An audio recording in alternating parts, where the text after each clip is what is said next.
أن محمدا عبده ورسوله صلى الله عليه وسلم. اللهم صل على محمد وعلى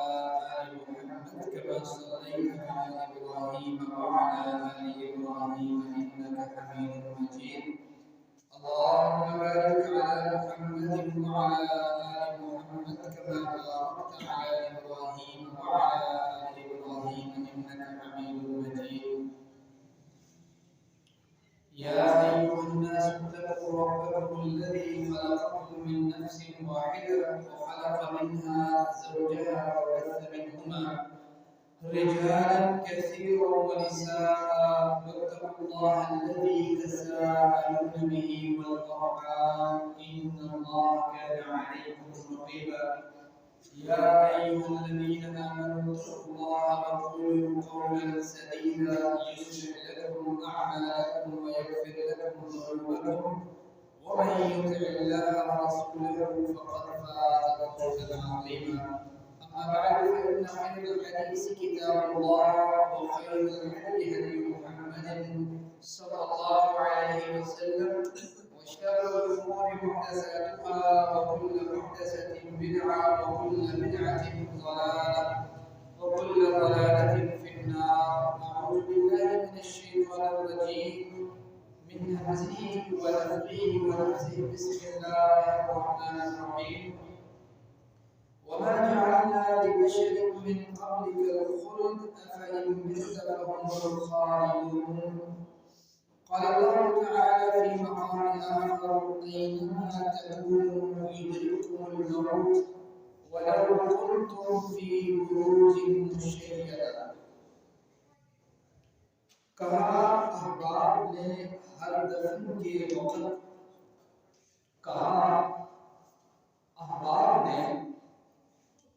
ہر دفن کے وقت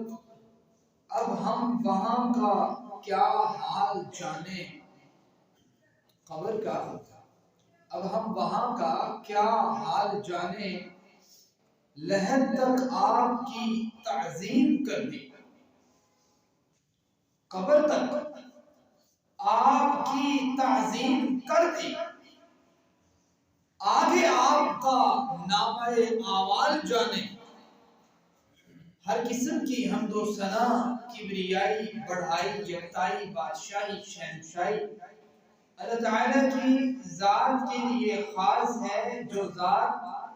یفعل اللہ ما یشاء ہے، علی کل شیء قدیر ہے، بما تحملون بصیر ہے، علیم بذات الصدور ہے.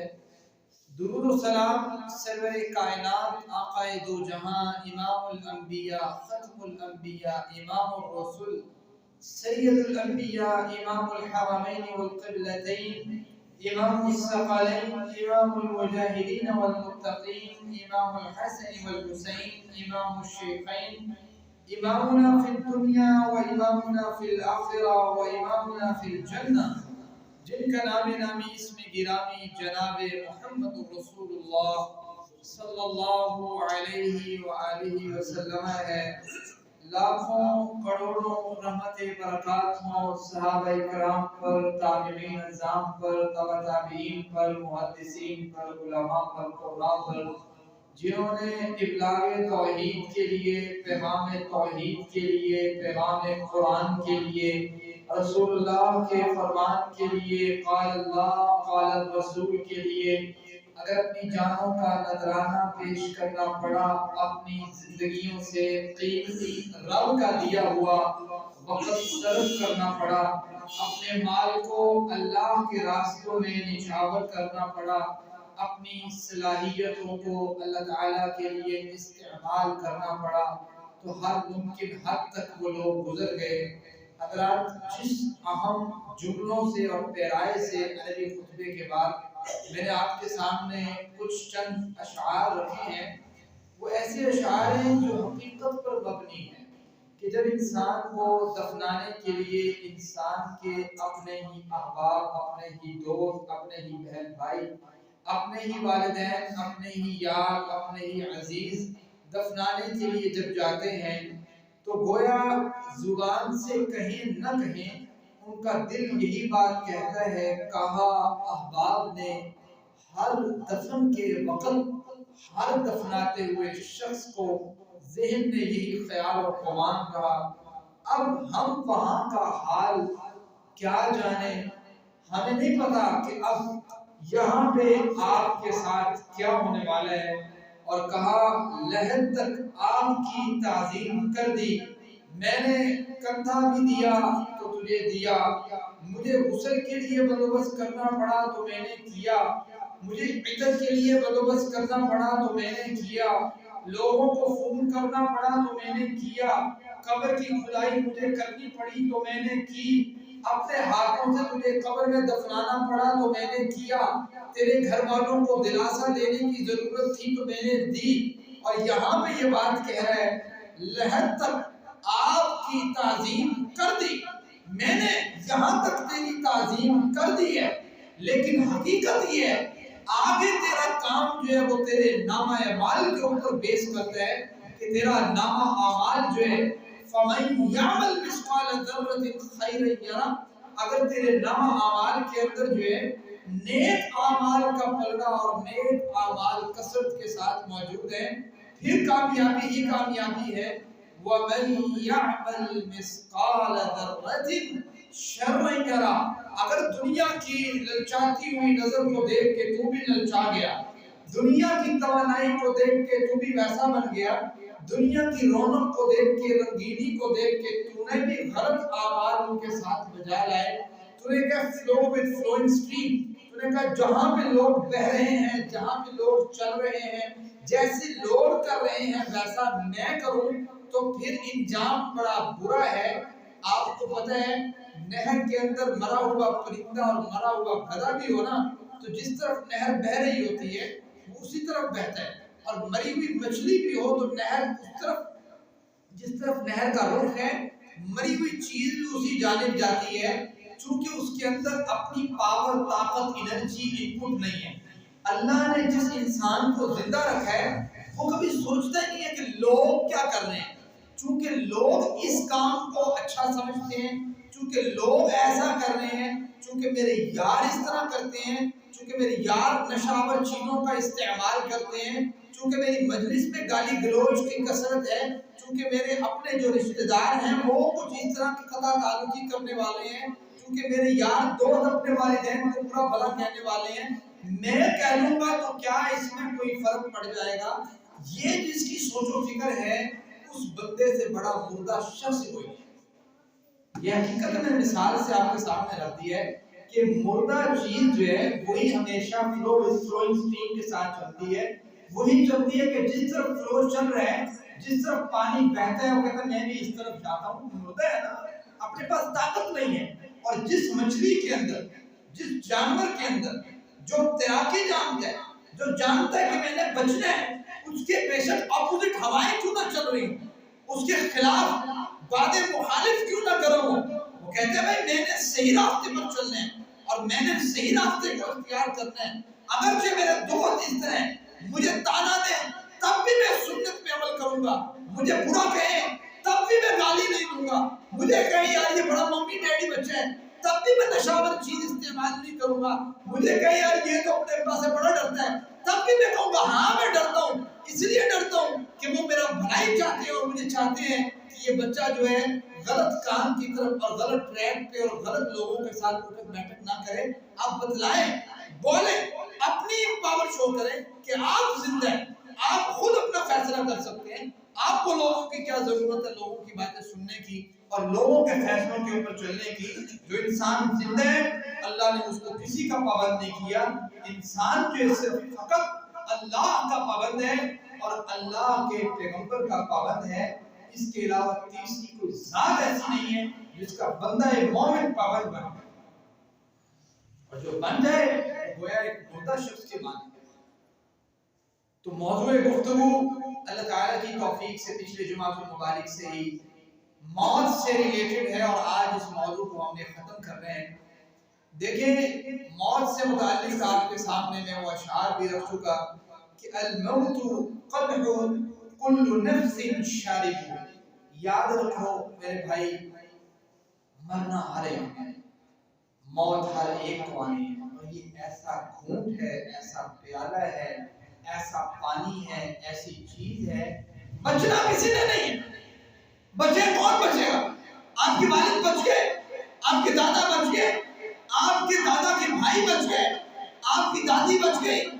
آپ کے عزیز و اقارب، آپ کے بھائی بہن بچ گئے، آپ نے نہیں بچنا، آپ نے بھی نہیں بچنا۔ یاد رکھیں الموت قدر كل نفس شاربه اینما تكونوا يدرككم الموت ولو كنتم في بروج مشيدة۔ اور مالک کا یہ فرمان بھی ذہن میں ہونا چاہیے، وَمَا جَعَلْنَا لِبَشَرٍ مِّن قَبْلِكَ الْخُلْدَ۔ انسان یاد رکھ ہمیشگی کسی کو نہیں،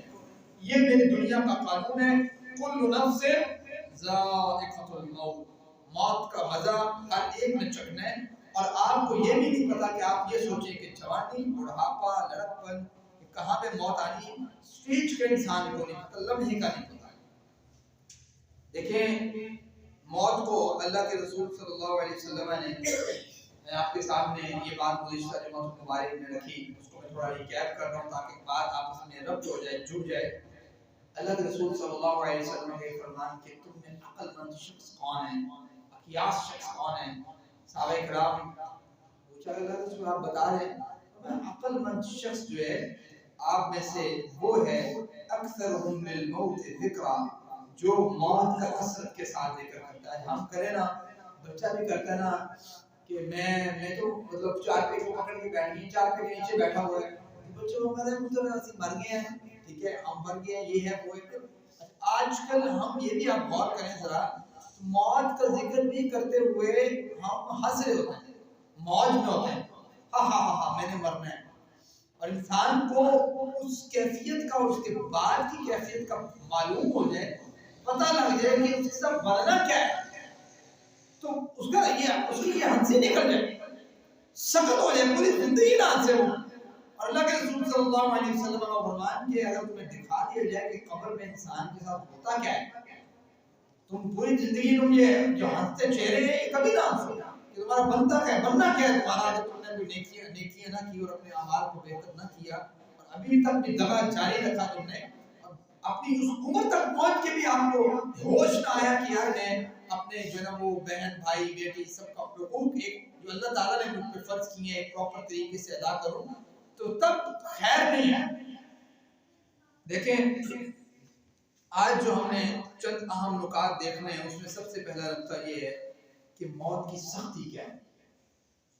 بہت سے نکات پچھلے جمعہ کو مبارک میں ہم ڈسکس کر چکے، موت کی سختی کیا ہے۔ اب موت کی سختی کا اندازہ کریں، سب سے اس کے ساتھ ہی ریلیٹڈ ہے کہ اچھے اور برے کی موت کا فرق جب ہم جان لیں گے تو ہمیں پتہ لگ جائے گا موت کی سختی کا کیا فرق ہے۔ اچھے لوگوں کی موت کا ذرا ذکر سنیں، اللہ کے رسول صلی اللہ علیہ وسلم کے فرامین میں اور اللہ تعالیٰ کے قرآن کریم میں۔ اللہ تعالیٰ قرآن کریم میں کہتے ہیں سورۃ الجاثیہ میں آیت نمبر 21 ہے، فرمایا ام حسب الذین اجترحوا السیئات ان نجعلهم كالذین آمنوا وعملوا الصالحات سواء محیاهم ومماتهم ساء ما یحکمون۔ کچھ لوگ یہ گمان کرتے ہیں کہ اچھا اور برا ٹھیک ہے اس میں کوئی فرق نہیں ہے۔ ام حسب الذین اجترحوا السیئات، کوئی نہیں کرو برائی، کوئی مسئلہ نہیں ہے، فرق کیا ہے، اس نے کتنا بھی کما لی۔ ہمارے ذہن میں مٹیریلزم بیٹھ گیا۔ مٹیریلزم یہ ہے کہ عبد الدینار اور عبد الدرہم، مال کا بیٹا، مال کا بندہ، پیسوں کا بندہ، دینار کا بندہ، یہ بیٹھا ہوا ہے، عبداللہ والا تو نام ہی نہیں رہ گیا۔ اس وجہ سے کنسپٹ بگڑ گیا، ہم یہ سمجھ ہوتا ہے کہ میرا کیا بگڑ گیا، پیسہ تو میرے پاس اتنا ہی ہے، میں نے اگر نیکی کا کام نہیں کیا۔ تو فرمایا اللہ تعالیٰ نے ام حسب الذین اجترحوا السیئات، ان سے کہیں کہ تم یہ گمان کرتے ہو کہ جس نے برائی کی ہے اور برے اعمال دنیا میں کیے ہیں، ان نجعلهم كالذین آمنوا وعملوا الصالحات، ہم ان کو ویسے ہی بنا دیں گے جب یہ فوت ہوں گے جیسے اچھے لوگ عمل کر رہے ہیں۔ جیسے انسان گمان کرتا ہے کہ میں نے تو یہ کچھ کر لیا ہے، میں نے تو لوگوں کو دھوکہ دے کے اتنا کچھ بنا لیا ہے، اس نے کیا کیا تو ویسے کا ویسا بچارا غریب، اس کو کیا پتا کس چیز کا، دنیا کو چارنا کیسے، دنیا بھائی ہو اس طرح کی، یہ کیا کریں۔ یہ اس کے سارے جملے انسان کے۔ اللہ تعالیٰ فرماتے ہیں کیا یہ جملے بولنے والا شخص یہ گمان کرتا ہے کہ ہم حسب الذین اجترحوا السیئات، کہ یہ جو برائیاں کر رہے ہیں یہ برائیوں کا بدلہ اسے ویسا ہی ملے گا جیسا کالذین آمنوا وعملوا الصالحات نیک عمل کرنے والے کو ملے گا قیامت کے دن، اور اس کی قبر کا معاملہ رہے گا نیک والے کا اس طرح ہوگا اس کا معاملہ۔ اللہ تعالیٰ فرماتے ہیں سواء محیاہم ومماتہم،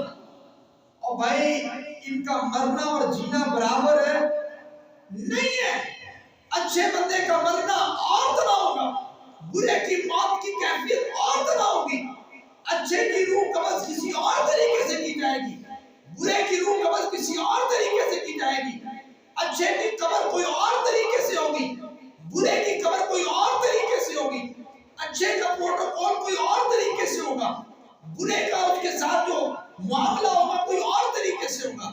یہ گمان نہ کر کے میں نے دھوکہ دے دیا میں بچ گیا اور میں نے دنیا میں اتنا کچھ کما لیا، اولاد کو بھی حرام کھایا خود بھی حرام کھایا، اور آپ یہ سمجھ رہے ہیں کہ میں بچ نکلا۔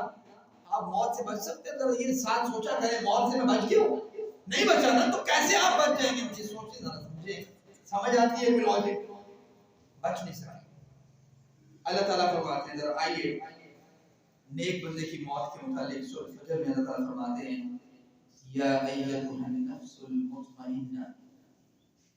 نیک بندہ ہوتا ہے نا، اللہ تعالیٰ اس کی جب موت کا لمحہ آتا ہے تو اس کو کہا جاتا ہے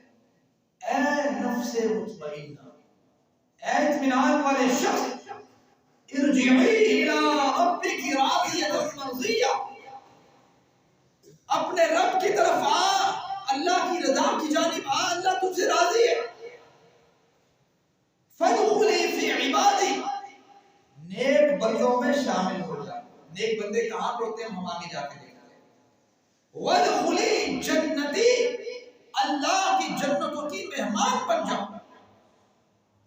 یہ نیک شخص ہے، اور نیک بندے کی روح کا معاملہ بھی کوئی آسان نہیں ہے۔ موت کا اس کا جو لمحہ ہے، موت کا لمحہ وہ اتنا آسان نہیں ہے، اس کا بھی بڑا مشکل ہے۔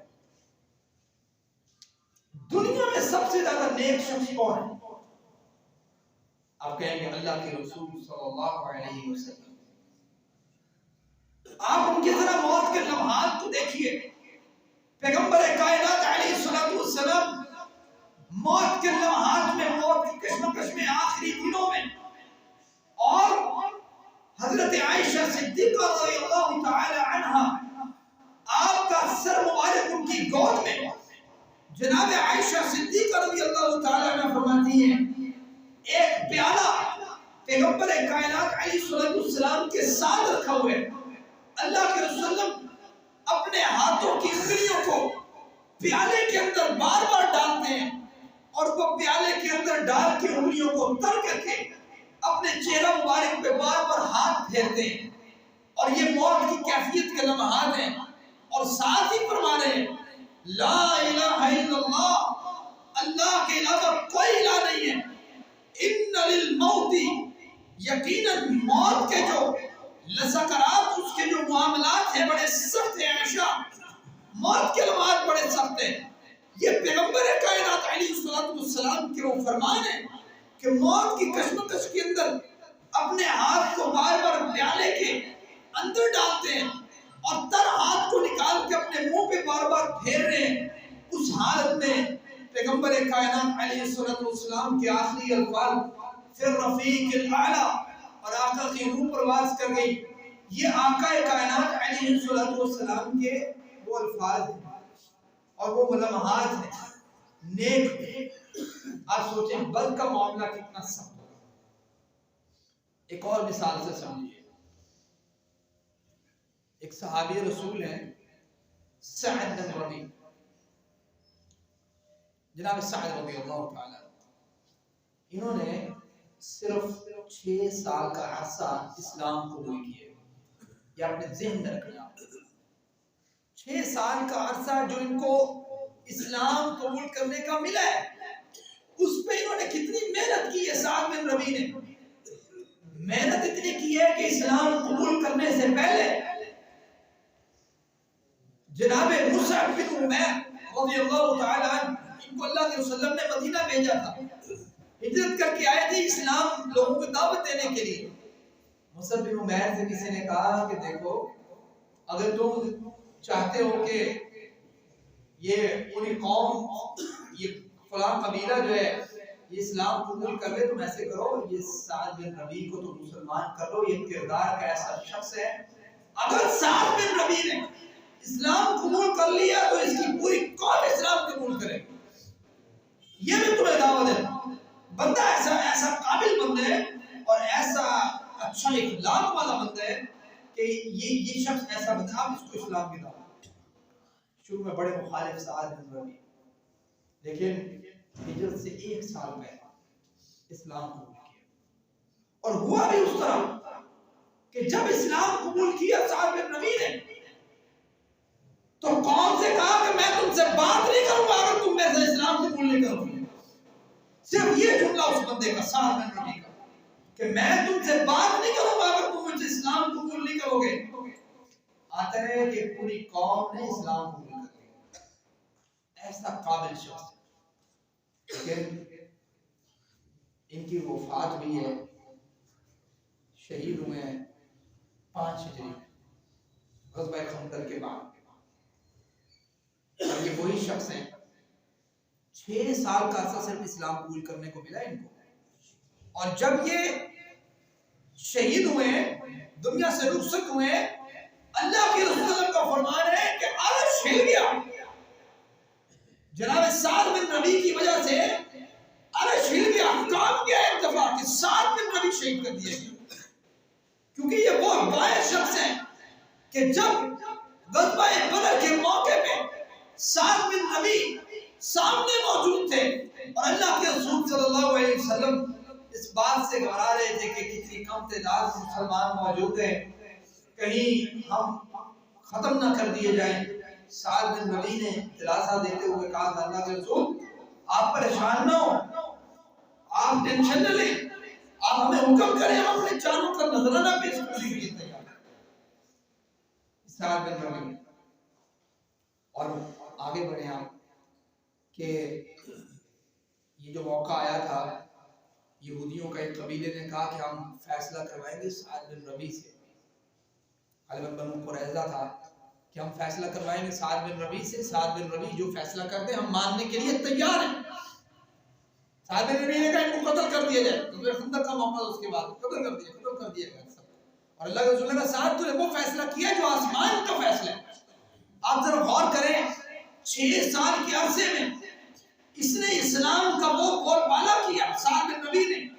اور اسلام کو وہ تقویت دی. ہم کہتے ہیں بڑے ہو جائیں گے پھر کریں گے، بڑے ہو جائیں گے پھر کریں گے، کرتے کرتے موت آ جاتی ہے اور اسلام کے لیے کچھ کف نہیں کیا ہوتا کسی ایک بندے نے.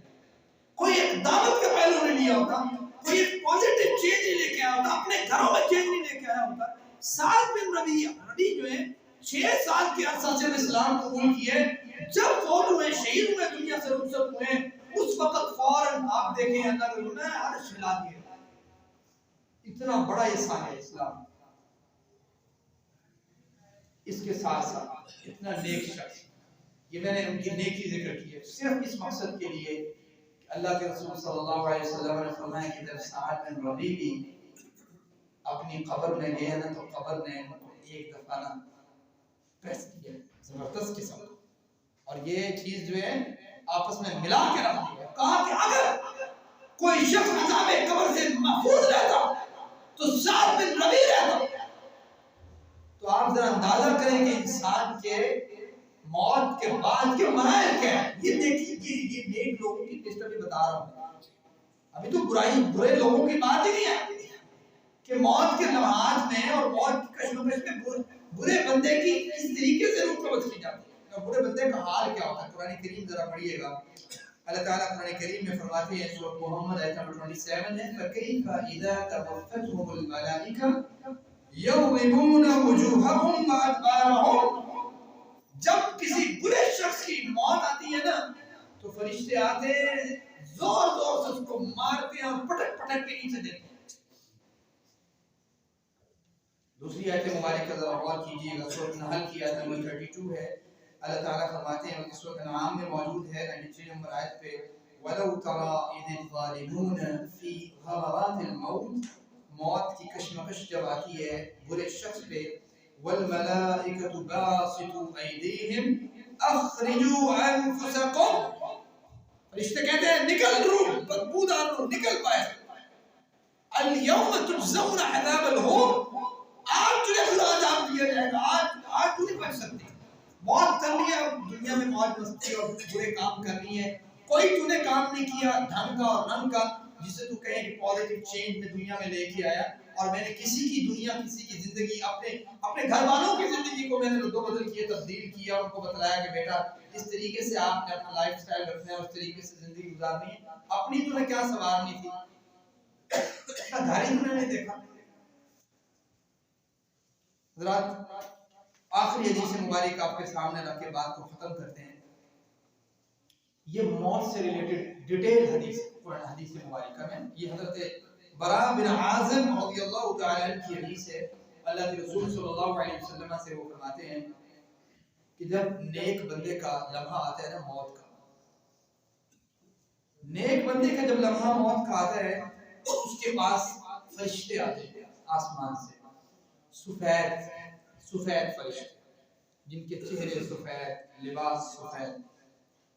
اور وہ اپنے ساتھ جنت کا کفن اور خوشبو لے کے آتے ہیں اس نیک شخص کے لیے، جنت کا کفن اور خوشبو اس کی روح کو اس کے اندر رکھنے کے لیے۔ ملک الموت جب آتا ہے اس کے پاس، یہ خاص پروٹوکول کے فرشتے الگ ہیں، اور ملک الموت جو ہے جو روح قبض کرتا ہے وہ ایک الگ آتا ہے، اور وہ آ کے روح سے کہتے ہیں اے پاک روح چل اپنے رب کی رضا کی طرف، تیرا رب تجھ سے راضی ہے، اور وہ پاک روح جو ہے، وہ پاک شخص جو ہے وہ اللہ تعالیٰ سے ملاقات کی تڑپ بھی رکھتا ہے، وہ کہتا ہے ہاں میں اپنے رب سے ملاقات کرنا چاہتا ہوں، اس کو اطمینان ہوتا ہے۔ کیا معنی ہے نفس مطمئنہ کا، کیا معنی ہے؟ یہی معنی ہے کہ اس کو اطمینان ہوتا ہے کہ اللہ کچھ نہیں، ایک کام تو میں نے ڈھنگ سے کیا، ایک تو میں نے اچھا کیا، اب اپنی زندگی میں ذرا ٹٹولی کیا کیا ہے، کوئی ایک اچھا کام کیا، 5 وقت کی نماز لگا لے چلے، ایک ایسا کام ہے، یہ تو روٹین وائز مسلمان کے اوپر فرض ہے، یہی ہم نے اپنا ڈھنگ سے کیا،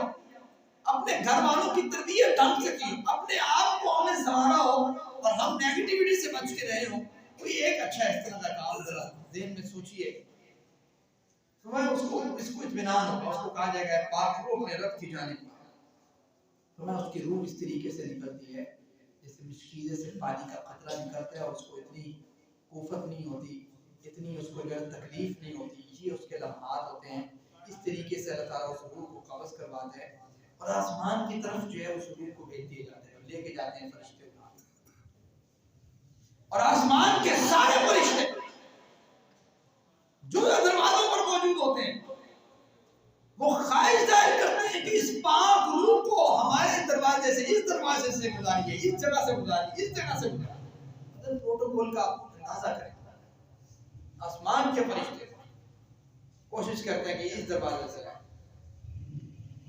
اور اللہ تعالیٰ کے پاس جب قریب پہنچتی ہے تو اس کو سارا بایو ڈیٹا لے کے اس کو علیین میں داخل کرنا ہے۔ علیین جو ہے قرآن کریم میں چیپٹر 30 میں اللہ تعالیٰ نے اس پر ڈیٹیل ذکر کی ہے، اور حدیث مبارکہ میں اس سے ریلیٹڈ بات ہے کہ علیین ایک جگہ ہے جہاں پہ اللہ تعالیٰ جنتیوں کی روحوں کو رکھتا ہے، سمجھتے ہیں وہاں پہ جنتیوں کی روح، اور حدیث مبارکہ میں آتا ہے کہ ایون جنتی روحیں آپس میں ڈسکشن بھی کرتی ہیں، مثال کے طور پر ایک بار میں روح آتی ہے اور وہ آ کے کہتی ہے کہ بھائی میں مطلب وہ آ کے ملتی ہے اپنے پہلے والے کسی جاننے والے سے، تو اس سے پوچھتی ہے پہلے والی روح کہ یار وہ بتاؤ کہ وہ فلاں شخص وہ ہمارے بابا جی ہوتے تھے، وہ ہمارے بھائی ہوتے تھے، وہ ہیں، وہ دنیا میں ہی تھے، کہتے یار وہ تو کب سے فوت ہو، تو اس کا مطلب ہے اگر یہاں پہ نہیں آئی تو مطلب کہاں گئی، سجین میں، وہ بیچارہ جہنم میں چلے گئے، بات سمجھتے ہیں، اس طرح ڈسکشن آپس میں ہوتی ہے۔ اور دوسری طرف اس حدیث مبارکہ میں آتا ہے براء بن عازب کہتے ہیں دوسری جانب وہ لوگ ہیں جن کی روحیں جو ناپاک لوگ ہیں، غلط لوگ ہیں، غلط ٹریک پہ چلنے والے لوگ ہیں، اپنی لائف سٹائل کو بہتر کرنے والے نہیں ہیں، اور لوگوں کی دلکشی سے اور دنیا کی دل فریبی سے اور دنیا کی جو ہے نا وہ رنگینی سے بڑے جو ہے نا وہ متعارف ہوتے ہیں کہ کیا بات ہے اس پہ چلتا ہے، اپنا کوئی سٹینڈرڈ نہیں ہے، اپنا کوئی معیار نہیں ہے مسلمان ہونے کی حیثیت سے، لوگوں کے معیار پہ چلنے کی کوشش کرتا ہے، یورپ کنٹری کو اپنا معیار سمجھتا ہے، اپنا آئیڈیل مانتا ہے، امریکہ کو اپنا معیار اور آئیڈیل مانتا ہے، اور نظام کے لیے، اسلام کے نظام کے لیے کوئی توجہ نہیں ہے۔ تو فرمایا ہوتا کیا ہے اس کے ساتھ کہ کالے رنگ کے، کالے چہرے کے فرشتے جو ہیں آسمان سے نازل ہوتے ہیں، اور اس کے لیے ٹاٹ ہوتا ہے، ٹاٹ گندا میلا کچیلا موسیدہ ٹاٹ جو ہے اس کے لیے ساتھ لے کے آتے ہیں کہ اس کی روح کو اس گندے ٹاٹ کے اندر رکھیں گے۔ اور فرشتے کہتے ہیں، ملک الموت آتا ہے، وہ کہتے ہیں اے نجس روح نکل۔ حدیث مبارک میں آتا ہے وہ چھپتی پھرتی ہے جسم کے اندر، کبھی ادھر جاتی ہے کبھی ادھر، چھپتی پھرتی ہے، اس کو کھینچ کے نکالا جاتا ہے، اور اتنا کھینچ کے نکالا جاتا ہے کہ اللہ کے وسلم نے اس کی مثال دی کہ اس کی مثال کیا ہے، فرمایا جس طرح گوشت والی جو سیخ ہے نا، سیخ اس کے اوپر آپ جو ہے اون چڑھا دیں، ٹھیک ہے، وہ آپ نکالیں، یا کانٹے دار جھاڑی ہو اس کے اوپر اون لگی ہو اچھے طریقے سے، اور پھر آپ اون نکالیں اور کانٹے کو کھینچیں پکڑ کے، ایک طرف سے کانٹا کھینچیں ایک طرف سے اون کھینچیں، جو اس میں زور لگتا ہے اور جو اس میں تکلیف ہوتی ہے اور جس طریقے سے اون پہ بکھر کے رہ جاتی ہے، اس طریقے سے انسان کے عضلات جو ہیں اس کی نسل جو ہے بکھر کے رہ جاتی ہے، ٹوٹ کے رہ جاتی ہے، یہ اس کے ساتھ حالت ہوتی ہے۔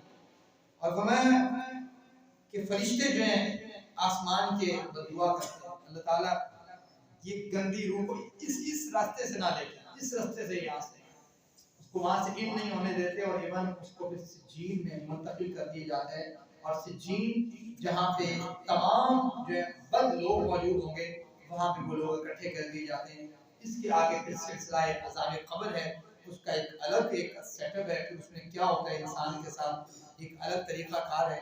ساری سمجھنے کی باتیں اور سمجھانے کی باتیں، اس کا مقصد کوئی آپ کو علم سے محظوظ کرنا نہیں، اس کا مقصد صرف یہ ہے کہ آپ لوگوں کو پتا ہو کہ ہمارے ساتھ مستقبل میں جب ہم نے مرنا ہے، فوت ہونا ہے، ہونا کیا ہے، اس کی میری اور آپ کی کتنی تیاری ہے، اور ہم کس حد تک جو ہے اس میں پاس آؤٹ ہو سکتے ہیں۔ یہ معاملہ جب تک انسان کے ذہن میں رہے تب تک معاملات کی درستگی انسان کی رہتی ہے، اور اگر یہ چیز ذہن میں نہ رہے تو معاملات انسان کے غلط ہوتے چلے جاتے ہیں، اور انسان ری ٹریک ہوتا چلا جاتا ہے، غلط چیزوں کی طرف مائل ہوتا چلا جاتا ہے، اور غلط کاموں کی طرف، غلط لوگوں کی طرف، اور غلط جگہوں پہ ہی اپنے مال جو ہے وہ خرچ کرنے لگ جاتا ہے۔ تو اللہ تعالیٰ نے اس چیز کو بارہا قرآن کریم میں مختلف پیرائے میں ڈسکس کی ہے، تاکہ انسان اپنے مقصد سے دور نہ ہو، مالک سے